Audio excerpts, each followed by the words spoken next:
Yep. Well, the Viego this time at least locked in. So one of those Season 11 champs, but it does mean the Lee Sin. We talked about both Xiaopeng and SofM are big Lee Sin players.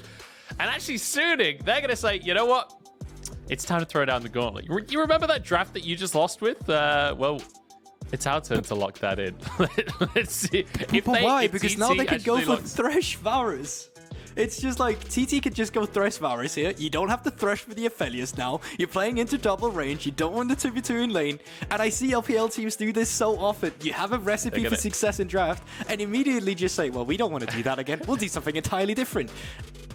Look, TT are going to lock in Gwen.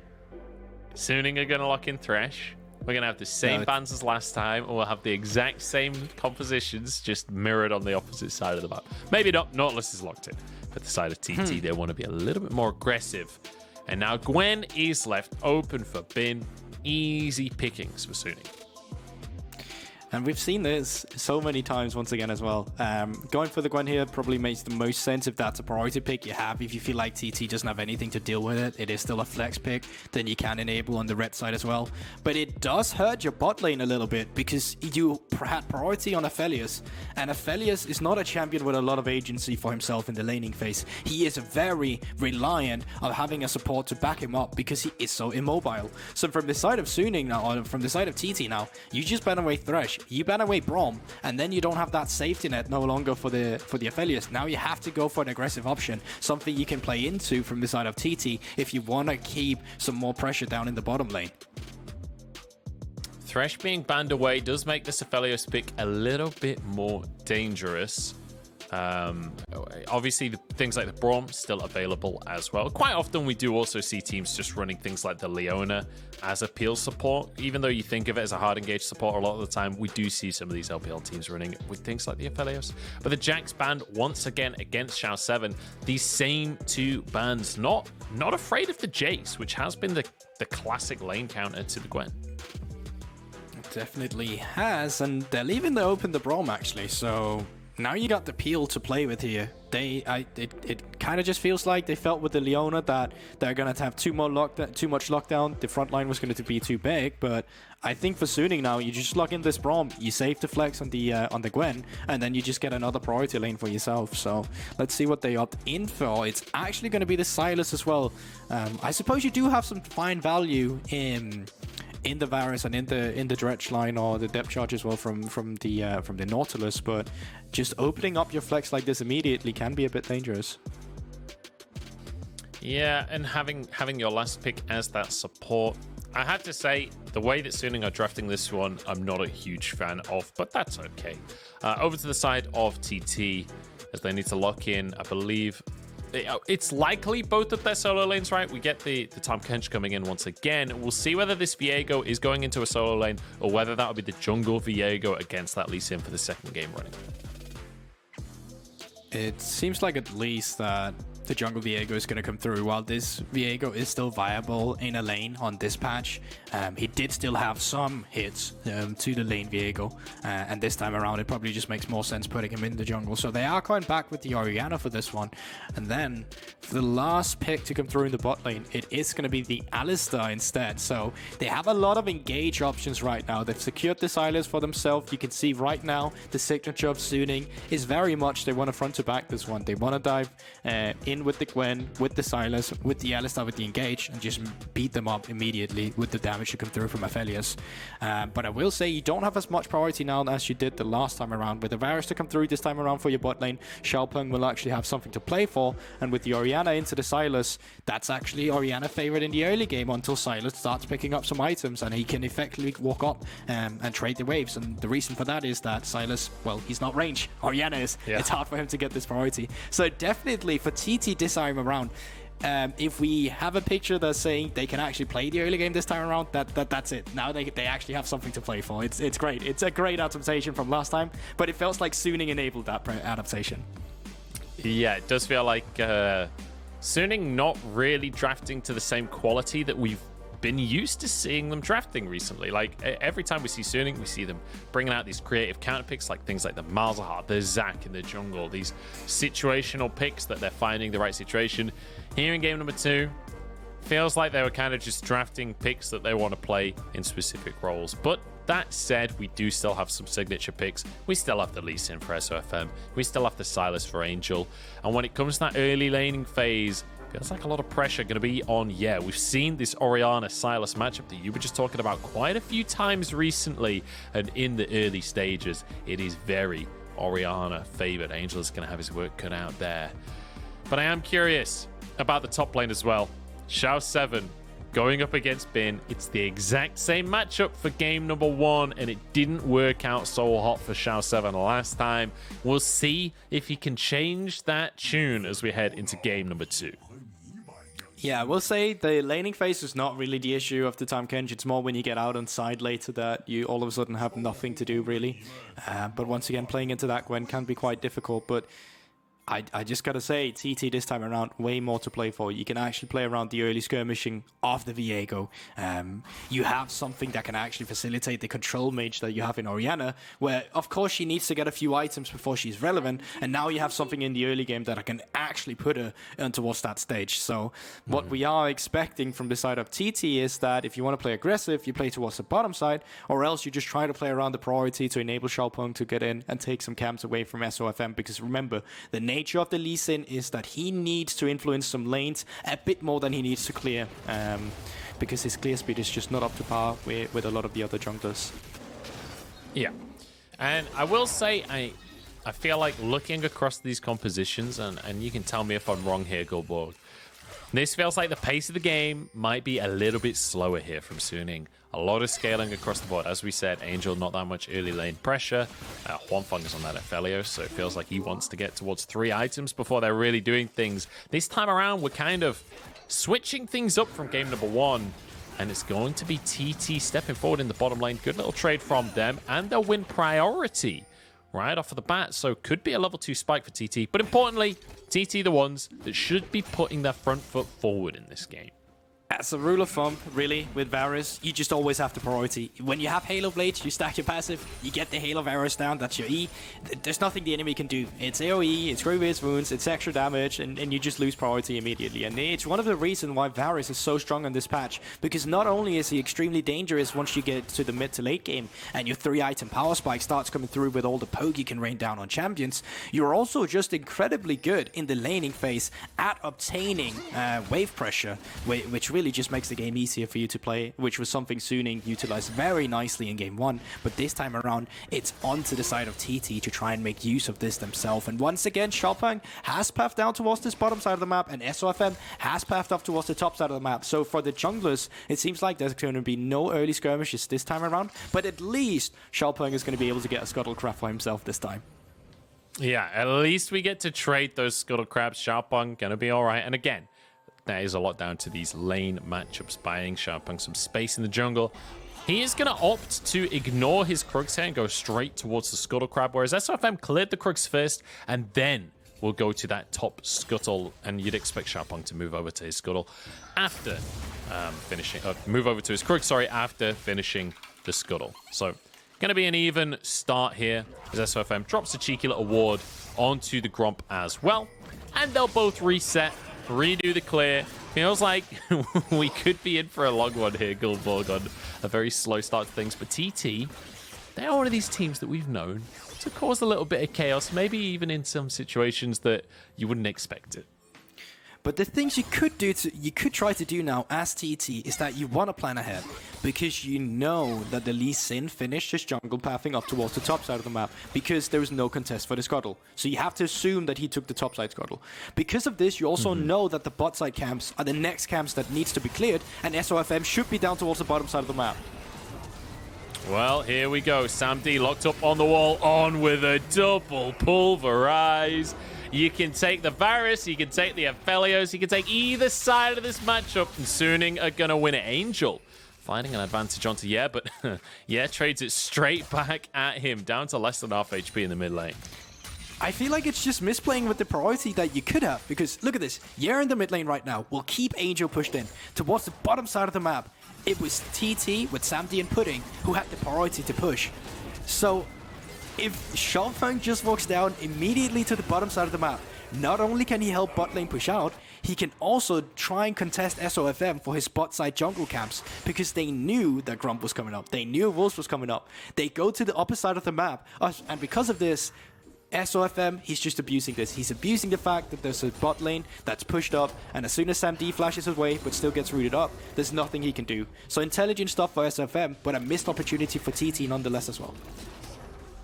Yeah, feels like a bit of a misplay coming out from TT, not respecting where SofM will be, and we've seen this time and time again from SofM, lane ganking that bottom lane. It feels like every single series we see him trying to find an opportunity in that way, quite often on things like the Nocturne, where it is so easy to go for a lane gank. But speaking of lane ganks, we're going to see Angel just TP down to the bottom side, putting flashes to pulverize, but SamD already used those summoner spells, and Angel just obliterates him. Xiaopeng just desperately hoping that nobody noticed him on the Drake while people die in the Tribe Rush. But Suning, they're doing so well at creating win conditions for themselves here, because yes, they are losing farm out of the mid lane here. Yeah, being a bit overstepped at the same time. Does have flash. Not another one. No. Oh, the double shockwave and only one of them hit. See you later, yeah. And we said Suning we're going to play slow. I don't think so. This is Suning against TT. They're here to bully. Is falling apart from the side of TT, and it hurts. It really does hurt here.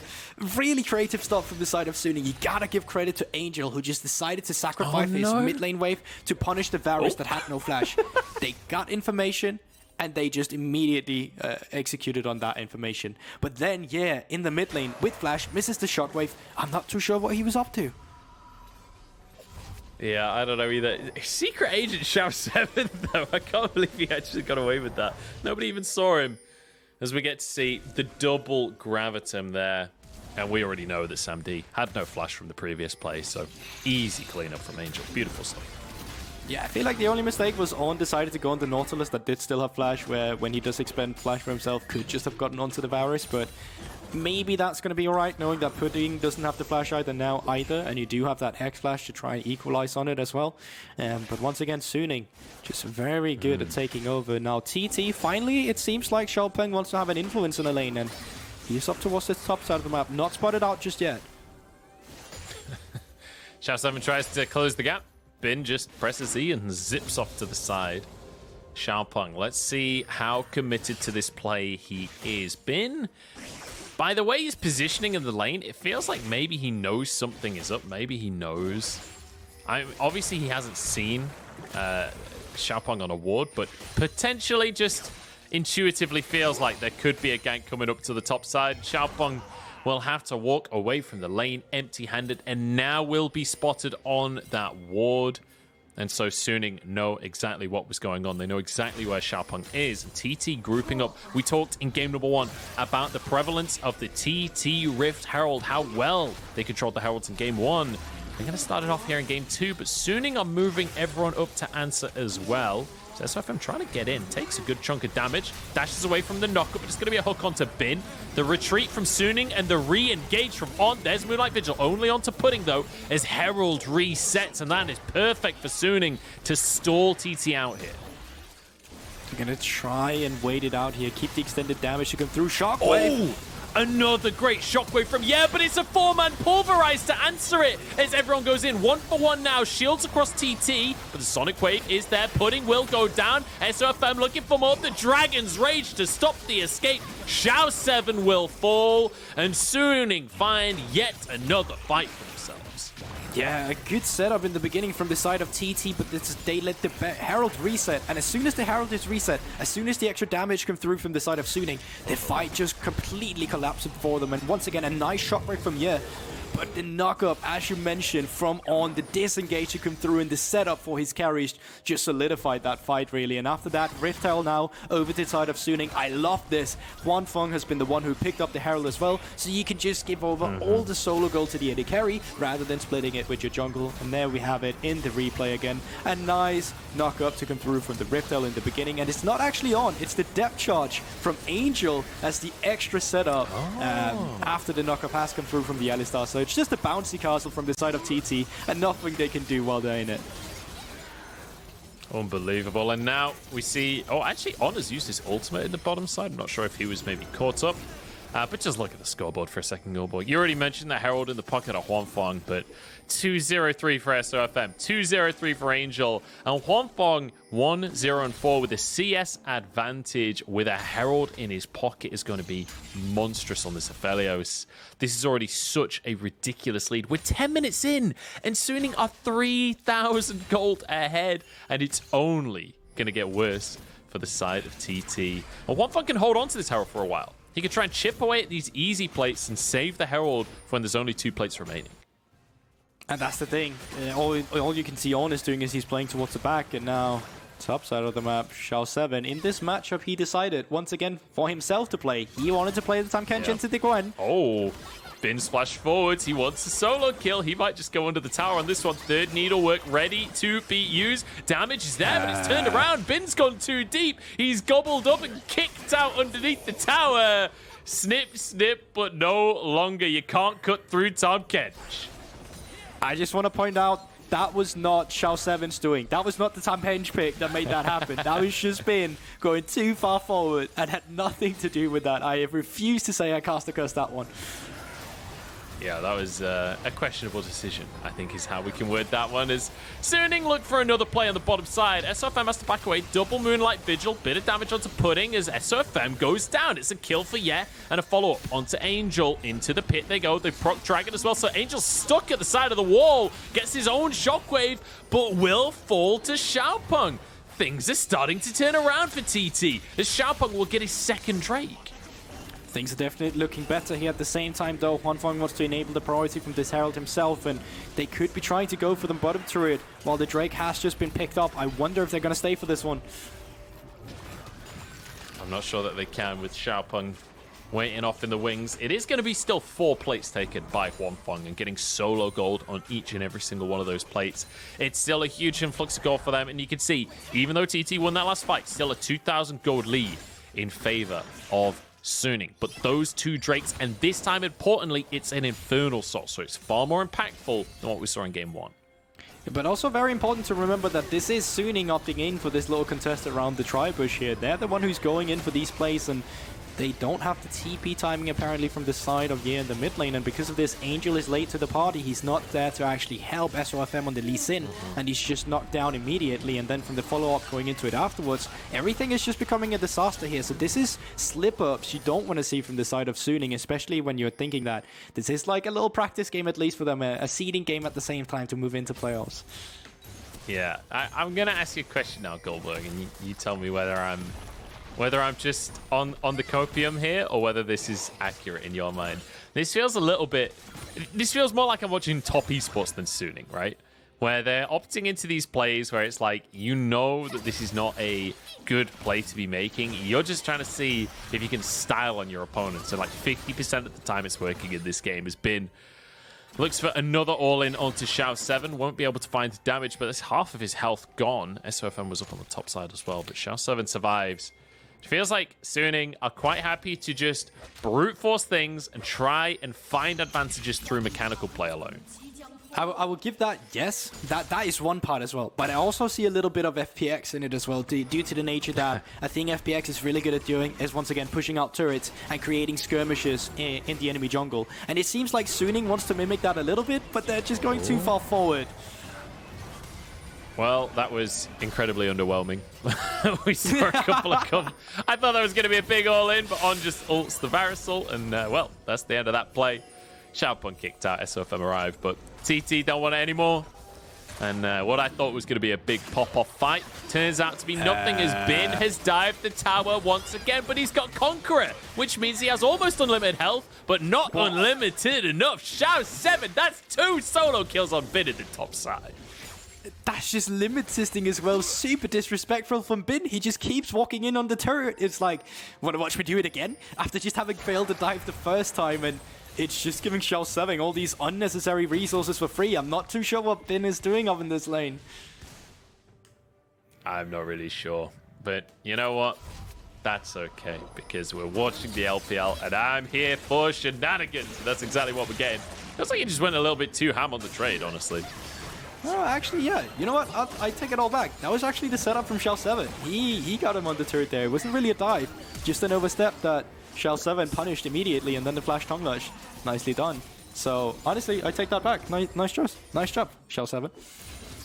And I feel like that little play there gives us a little bit more insight into this top lane matchup, where it's less about Tahm Kench having just straight up threat onto the Gwen, and it's more about Gwen can't punish Tahm Kench like she can a lot of the other champions, right? Because if you do overstep, we just saw, he gobbles you up, takes you into the tower, and gets you down.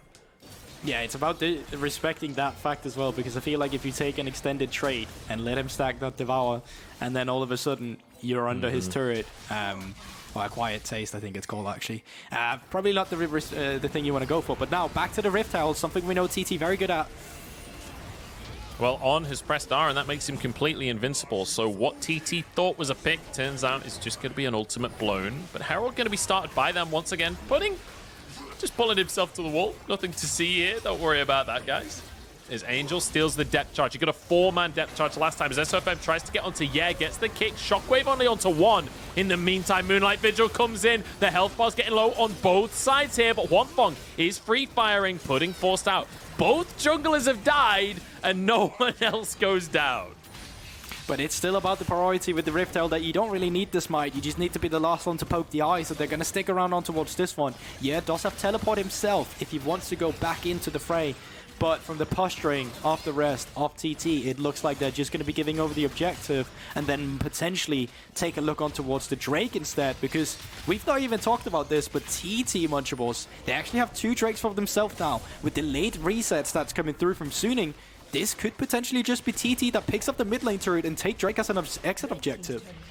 Yeah, and as we said earlier, this time it's an Infernal Soul. So it's a big objective for them to take. On is well and truly aware of the situation, though. He's moving in. He's trying to get vision. SofM is with him. And if there's a jungler in the LPL, you can expect to steal away with a smite. It might just be SofM. 3,000 on the Drake. TP from one of the solo laners of Suning. Drake down to 1,000. SofM can't get in the pit. This will be the Drake taken. But now maybe a fight for Suning as they look to chase down. They're onto Xiaopeng and should find one pick as a Shockwave to try and disengage. But the Chain of Corruption takes out both solo laners fall, and Suning have to find something because they lost the Drake. Yeah, they did, but it's off the bat resets of Suning as well. They didn't quite realize that the Drake timer wasn't there for them, but they'll expose the fact that now TT lost 2 laners, and I think they overstepped a little bit, TT. You got the Drake, sacrifice the Tahm Kench, that's fine, but the fact he dies after, disastrous. Angel's the lunatic, but he has the Zhonya's, so he's going to be okay, and Pudding goes down trying to get a death charge in. I'm not going to lie, I thought Angel had just killed himself trying to make that play, but it turns out it was all just a great bait, mate. 8 out of 8 on that one. 2 tier 1s go down. Across the map as Bin takes the one in the bottom side. It feels like Suning starting to get control of the map in the same way that we saw in Game 1. Who would win between these 2 champions, though? I would have loved to see the 2021 going up against each other there, the battle, at least of the Titans on Spoilers, this patch. It's Gwen. Yeah, you're probably right, though. You're probably right. I don't think there's a single matchup Gwen doesn't win at this point in the game, honestly. It's insane. Yeah, you might be right on that one, at least in a side lane. And going back on towards the Infernal Drake, it seems like that they become a bit disjointed on the side of Suning. It's like they want to turn for the fight, but they also realize that the Drake is becoming quite low, so they just have to walk around for it. And then when you flash out like this, sacrifice the Tahm Kench. Let him die. There's nothing to get here anymore, so just walk away. But Angel finds a nice Chain of Corruption after flashing over the wall onto Wajier, and that solidifies the pick for them, and later the mid lane turret. On Hex flashing over the wall here, Xiaopeng has to Heartbreaker super early into this fight, and Angel's over the other side! There's no way out for Xiaopeng. It's a Shockwave out from but it's not going to do anything, and now Angel stole the Heartbreaker to get over the wall. Yes, stuck underneath his tower. The minion wave is a long way off, but On does not care. Just pops his ulti and walks under the tower anyway. A TP coming up through. Can Huanfeng stop it? He doesn't have any CC. In they go! And the TP comes through. Yes! Sneaks out of the play. That looks so awkward with the spectator coming through as well, because he loved the TP animation. So he just kind of stood there and all of a sudden disappeared.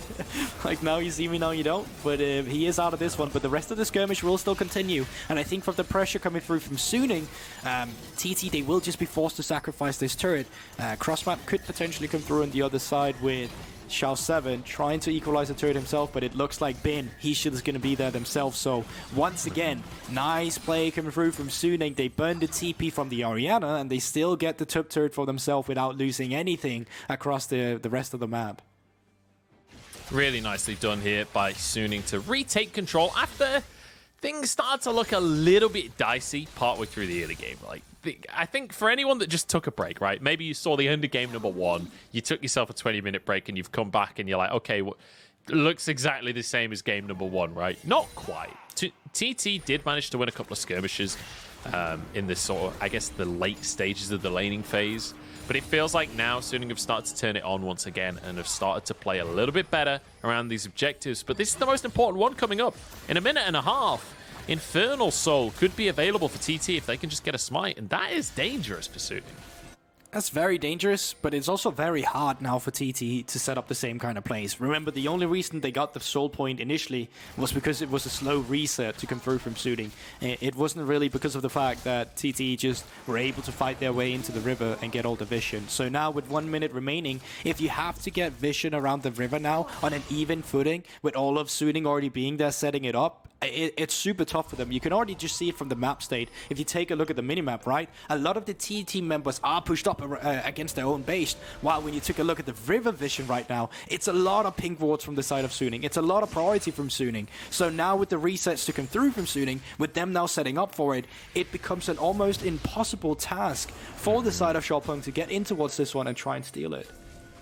Angel TPs towards the river as well. 40 seconds until that Drake, and SofM just narrowly avoids an anchor coming out from Pudding. TT grouping as 5. They've got to try and retake control of the river, but right now it doesn't feel like they can. On, trying to move into position for a flank behind them. Angel comes in. The knock up on, mid lane are already down as On finds an engage on the rest of the team.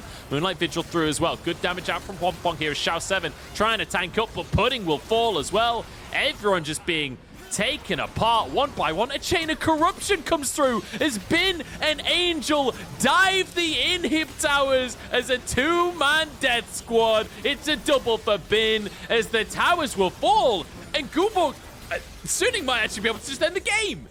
Just like that, 22 minutes into the game, overstep from the side of TT, try to get into their own jungle. That is no longer theirs. And Suning, with a complete ace, just completely piled down the mid lane, and they're able to take up the series 2-0 out of nowhere like that. Suning, with a very convincing ending to this regular season. That was unbelievable. What a way to finish that game. There was just a random fight for Dragon. We're only 22 minutes in. They hadn't even taken the tier 2 in the mid lane. And then the fight like snowballs, pick after pick after pick. And they're pushing up the mid lane as they finish these picks so they can like push the towers at the same time. It was so beautiful. It is really nicely done from the side of Suning, because we said it already in the beginning. They did not have a lot of priority. The way they found leads in this game was they had to cheat the system a bit. They had to abandon fundamental League of Legends rule where you say, all right, I need to pick up a wave before I can TP. I need to get a wave before I move or else I'm just going to lose resources. They didn't care about that. Angel gave up so many resources in the early game to make sure they had leads to play for in the bottom lane. And then as soon as they had those leads in the bottom lane, they could apply them to the mid lane. Then they could start playing the game. But once again, I think a lot of TT's core issues really showed in this series. First in the drafting in game 1, and now here in the second series, the ability to not play around priority lanes, the ability to, or the lack of proactivity rather, to go in and try and force skirmishes around this Viego. Like, we were 7 minutes into the game or something like that before a gank happened from Xiaopeng, and that was up towards the top side of the map where he just kind of stood in lane and nothing really happened. So TT, just an extremely slow game from them. Yep, and Suning managing to take themselves a win off the back of it. And honestly, I don't even know who you would give the MVP for Suning on this one, because this felt very much like a team-wide effort, right? It felt like every lane was just about winning. It's not Bin. It's definitely not Bin. Bin. Through the process of elimination, we can try and find it. It's not Bin for sure. I think it might be. I think Angel did a really good job again. Yeah, I I completely agree with you. I think he did a very nice job at once again sacrificing resources for himself in the early game, then finding priority in towards team fights where he had some nice chains of corruptions. He had a great depth chart as well towards the Herald fight, and then towards pushing in towards the mid lane where he had the Sonyas together with the Everfrost setting up the picks once again for his teams. I feel like Angel just all around in this game was a highlight player that was a joy to watch. So he's definitely my MVP for this one. Yeah, and like you say, the early TPs to the bot lane, right? It felt like every single time there was an objective or something happening on the map, he was there. He knew exactly what was going on. He was the one pushing the play forward. And so often, he was just catching out multiple times in these fights. We saw him flashing into positions to catch to get either a chain of corruption or a stolen shockwave or even a depth charge. Like, he got the 4-man depth charge in one of the earlier fights. Like, felt like no matter what the fight was, Angel had a highlight play. Really, really beautiful to see. SofM as well playing well. You know, Huanfeng following up on the Aphelios. But I agree with your assessment there, Angel. Really great performance on the Sylas. And hey, another mid laner in the LPL that's insane on Sylas. Who would have thought it? It feels like this is crazy, in my mind, maybe the best mid laner to have in the LPL. And I've just been told by production, Angel will be our MVP as we round this series out and round out the last series for Sooning of the split before playoffs as well. Feels like a good way for them to finish the split. Yeah, definitely. I still have questions about the way they drafted for this game, but nonetheless, they made it work with having less priority lanes. So it could feel like they're just practicing being behind in the early game a little bit. And then here we see it. Angel move down towards the bottom side, immediately moves up towards the mid lane where they catch out who's overconfident and overstep. And it's all these different things we see. Then there's the depth charge as well. On finds a knock-up in the beginning, then the depth charge afterwards for the 4-man knock-up. Angel just setting his team up for success so many times, and it's really come into a scary form before going in towards playoffs. We talk a lot about our great mid laners in the LPL, and quite often Angel can be overshadowed by the likes of Knight, by the likes of Rookie still, even though he's not in playoffs. And you know, it's just about time that he gets the respect that he needs. Well, I mean, I totally